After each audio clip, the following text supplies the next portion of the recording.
천국을 향해서 힘차게 달려가시길 바랍니다. 오늘은 우리가 레위기 41번째 시간으로 장애물을 놓지 말라라는 제목으로 같이 말씀을 나누도록 하겠습니다.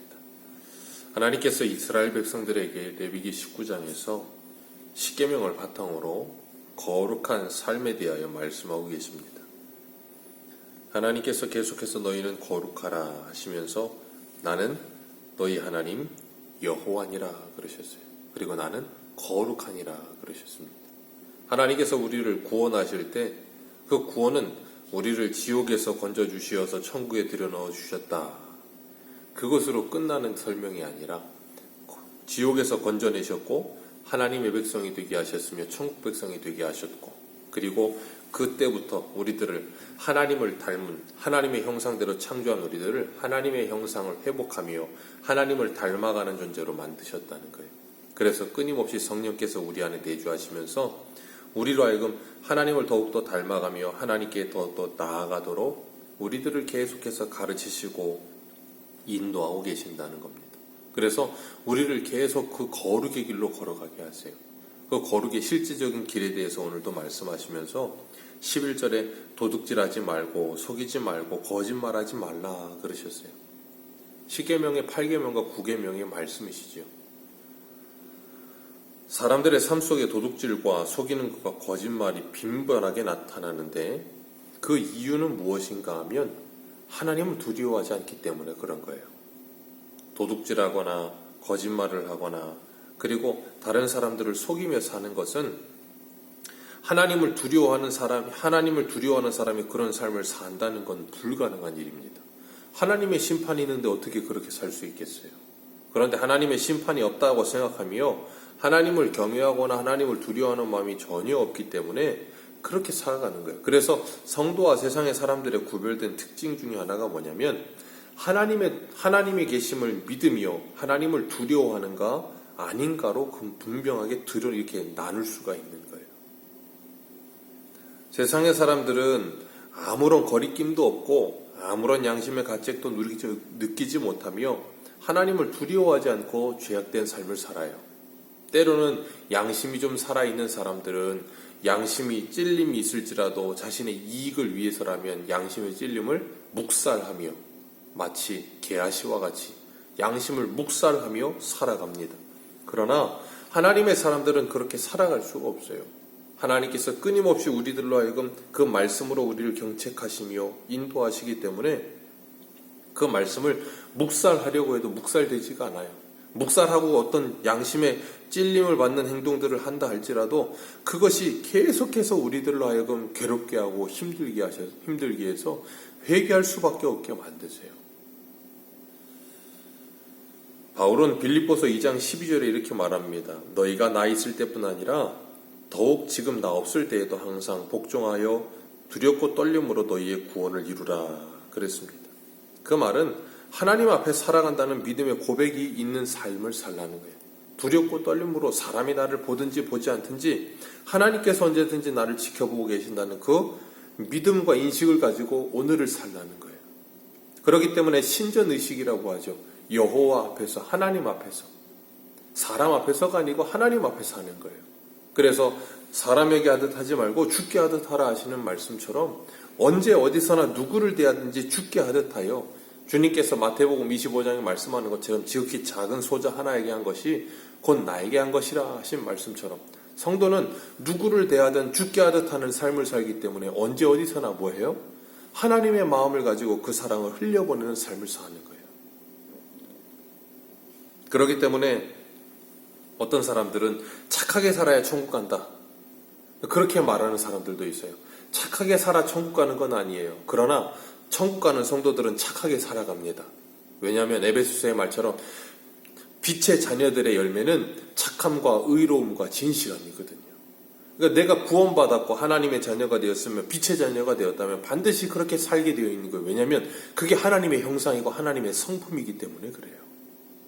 내가 전에 그렇지 않다 할지라도 예수를 믿고 하나님의 형상이 회복되어 가며 하나님을 더욱더 닮아가다 보면 나도 모르게 그렇게 살아가게 되어지는 거예요. 그렇기 때문에 하나님께서 우리들에게 늘 깨어있으라 라고 말씀하시는 거예요. 이 세상의 사람들은 도덕을 위해서, 윤리를 위해서 도둑질하지 않고 속이지 않고 거짓말하지 않지만 우리는 도덕과 윤리를 뛰어넘어 그것을 하나님의 이름의 영광을 위하여 그렇게 살아가게 되는 거예요. 하나님의 이름을 망령되이 일컬지 않기 위하여 그렇게 살아가게 되는 거예요.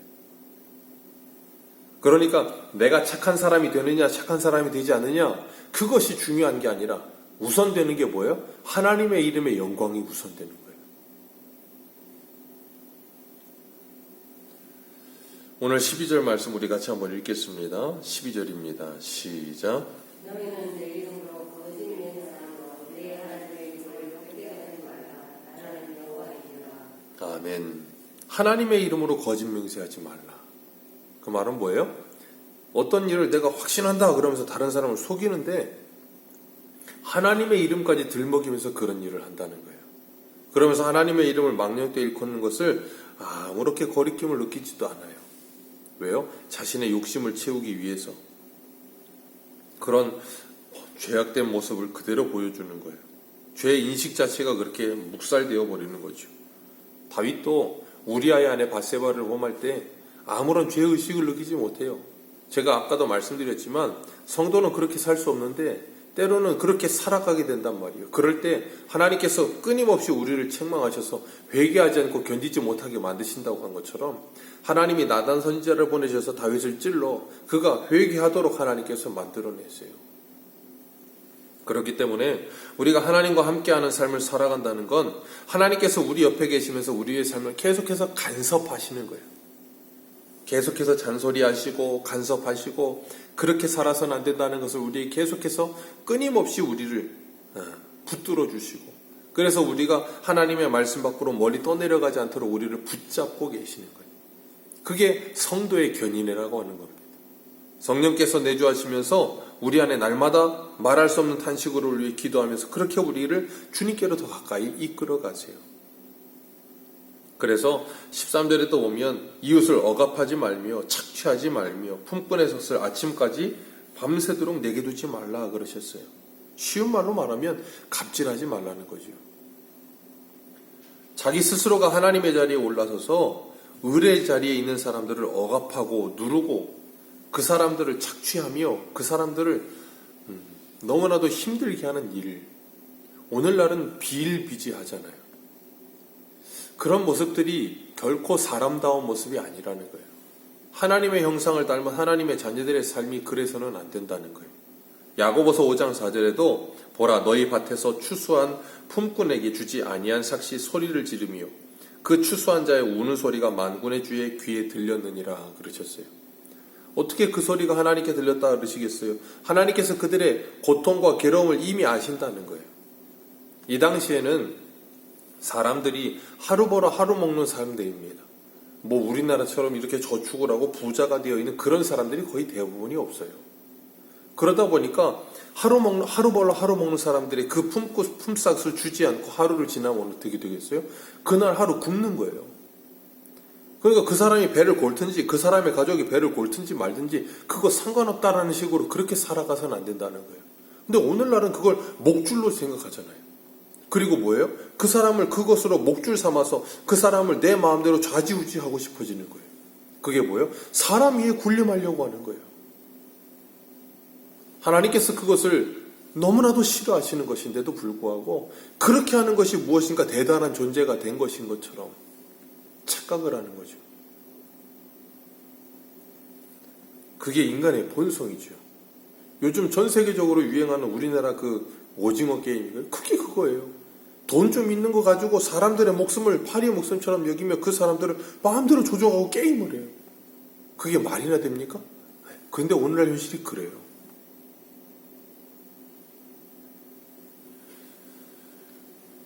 갑의 위치에 하나님께서 우리들을 두셨을 때에는 그 갑의 위치를 우리로 하여금 마음대로 사용하라고 주신 게 아니라 을을 지키고 보호하며 돌보라고 주신 거예요. 그래서 갑의 위치에 두신 거예요. 갑질하라고 두신 게 아니고 우리에게 하나님께서 건강을 주시며 물질을 주시며 지식을 주실 때는 건강이 조금 부족하며 물질이 조금 부족하며 좀 지식이 부족한 사람들을 돕기 위해 우리들에게 그걸 주신 거예요. 그렇기 때문에 이 세상의 사람들도 그러잖아요. 노블리스 오블리주라고. 네, 사회적인 지위를 가진 사람들이 마땅히 사회적인 책임을 해야 되는 건 마땅한 거예요. 그건. 그런데 오늘날은 그게 마땅하다고 생각하지 않아요. 왜요? 나만 생각해요. 이기적인 마음이죠. 사람들이 점점 더 그럽니다. 어떻게 그럴 수 있느냐고. 원래 그런 거예요.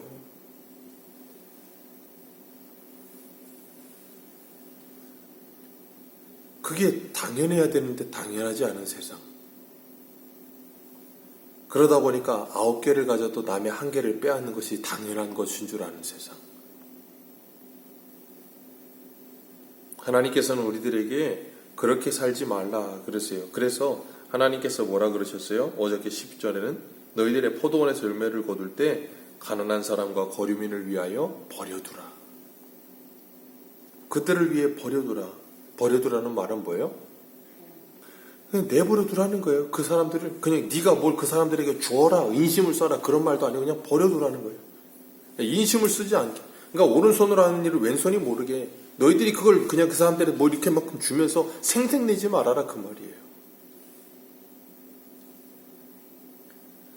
그런데도 불구하고 사람들은 그 물질의 노예가 되어서 그것을 버려두질 못해요. 그거 하나마저도 아까워서 견디질 못해요. 스스로가 괴물이 되어버리며 하나님이 주시는 안식과 자유를 누리질 못하는 어리석음에 스스로 빠져드는 거죠. 14절 말씀에 귀먹은 자를 저주하지 말며 맹인 앞에 장애물을 놓지 말라. 내 하나님 여호와를 경외하라. 나는 여호와니라. 참 재밌는 말씀이세요. 귀머거리를 저주해도 못 듣습니다. 그죠? 귀머거리 앞만 저주해보세요. 못 들어요. 눈앞에서 보는 앞에서 한다면 그 사람들도 그분들도 이 눈으로 이게 복화술이라고 하나요? 그래서 이제 이 입모양을 읽기 때문에 알겠지만 그 눈앞에서 하지 않고 뒤에서 하던 옆에서 하는 그러면 못 들어요. 그리고 앞을 보지 못하는 사람 앞에다가 장애물을 놓으면 맹인 앞에 장애물을 놓으면 그 사람이 내가 하는 줄 아무도 몰라요. 그런데 누구는 아세요? 하나님은 아세요. 세상 사람들도 그러잖아요. 하늘이 알고 땅이 안다. 그런 말 하잖아요. 하나님이 아신다는 거예요. 아무도 몰라도 하나님은 알기 때문에 그들이 알지 못하게 뒤에서 작당모의를 하고 삼삼오오 모여서 막 그냥 뒤에서 그냥 온갖 일들을 꿰면서 다른 사람을 속이고 눈먼 돈이라고 해서 사업을 하면서 횡령을 하고 다른 사람들을 속이며 눈이 멀게 만들어서 사기를 치고 이 세상의 사람들은 그게 당연한 줄 알아요. 그리고 그게 돈을 버는 수단이라고 생각을 해요. 그러나 그건 결코 그렇지 않은 거예요. 이 세상에서도 그렇게 살면 법의 처벌을 받습니다. 그런데 어떻게 그리스도인들이 그렇게 살 수가 있겠어요? 최소한의 상식이 통하는 세상, 일반 세상의 사람들, 하나님을 믿지 않는 일반 세상의 사람들이 봐도 저건 아니다 싶은 일들, 그런 일들은 너무나도 당연히 하지 말아야 되는 일임에도 불구하고 그리스도인들이 그런 일들을 자행한다면 그러면서도 하는 말이 이건 법으로 하면 문제가 되지 않아. 우리는 법 위에서 하나님의 말씀을 따라 사는 사람들입니다. 법 위에서 덕이 되는가 덕이 되지 않는가, 다른 사람의 이익이 되지 않는가 이익이 되는가를 생각하면서 사는 사람들이 그리스도인들입니다. 하나님은 우리들에게 그렇게 살아가라는 거예요. 귀를 듣지 못하는 사람 앞에서도 저주하지 말며 앞을 보지 못하는 사람 앞에 장애물을 두어 그를 걸려 넘어지게 하지 말며 하나님께서 너희들을 지켜보고 계시며 너희들의 행위를 지켜보고 계심을 분명히 기억하고 민수기의 말씀처럼 너희의 귀에 하나님의 귀에 들린 대로 너희들에게 행하리라 하신 그 말씀처럼 우리가 하고 있는 모든 말들이 하나님께 들려지고 있음을 기억하라 해요.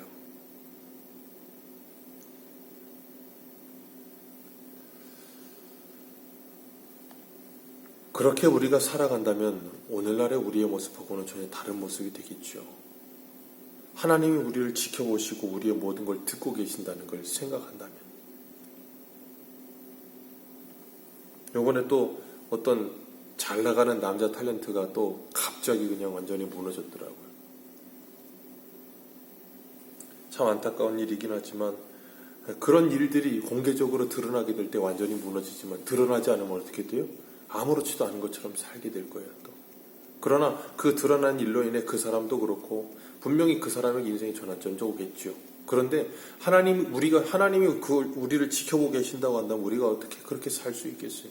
근데 우리는 어리석어서 그렇지 않다라고 생각을 해요. 그러다 보니까 때로는 우리들도 그런 우를 범할 때가 너무 많아요.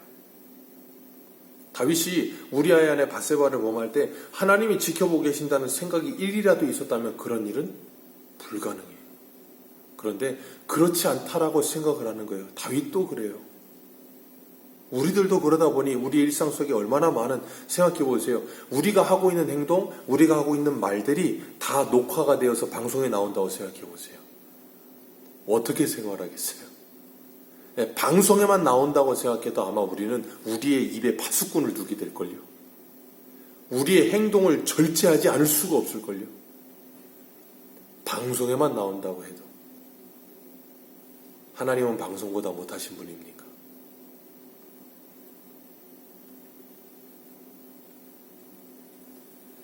하나님께서 우리들에게 말씀하세요. 재판을 할 때에도 불의를 행하지 말아라.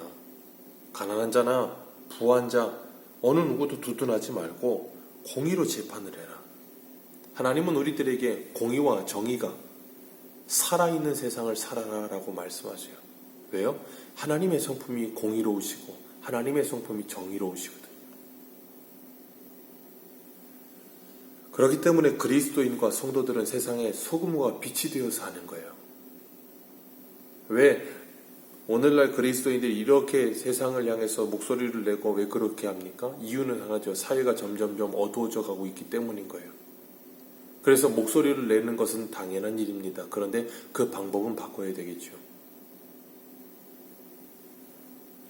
분명히 이 세상이 점점 무너져 가고 있고 점점점 해체되어져 가고 있고 점점점 타락해가는 모습을 보면서 그리스도인이 가만히 있는 것은 또 잘못된 겁니다.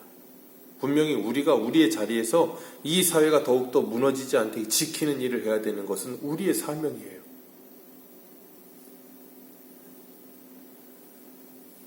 그렇기 때문에 우리들은 이 세상을 살아가면서 과정보다 결과가 더 중요한 사람들이 아니라 과정과 결과가 다 중요한 사람들이 되어야 합니다. 세상의 사람들은 결과만 좋으면 과정이 어떻든 상관하지 않아요. 그건 참 성도답지 않은 모습이에요. 과정만 좋으면, 이 결과만 좋으면 과정이 어떻든지 상관없는 줄 알아요. 아니요. 그 과정도 이미 하나님이 다 보고 계세요. 그러면 과정이 이렇게 안 좋은데 어떻게 결과가 그렇게 좋을 수 있냐고. 예, 그럴 수도 있어요. 시편에 보세요. 주님께서 그러셨잖아요. 광야 이스라엘 백성들을 향해서 너희들이 원하는 것을 다 주셨을지라도 너희들의 영혼은 파리하게 되었느니라. 원하는 걸 다 주셨대요. 그런데 그 영혼은 완전히 망가져가는 거예요. 그건 복이 아니라 오히려 저주가 돼요. 솔로몬을 보세요. 원하는 걸 다 주었어요. 그랬더니 어떻게 됩니까? 결국에는 이방 여인을 따라서 우상 숭배하는 자리까지 가잖아요. 그건 복이 아니라 저주예요.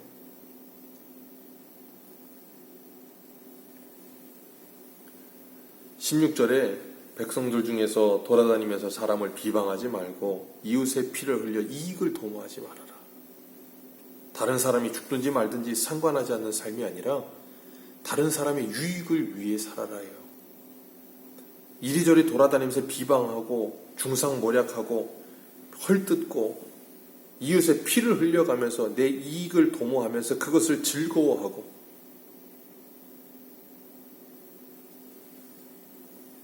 참 안타까운 현실이죠. 아무리 자유민주주의고 자유경쟁 시대라고 해도 적어도 교회와 그리스도인들은 그렇게 살아서는 안 된다는 거예요. 근데 우리는 그게 당연한 것이라고 착각을 해요.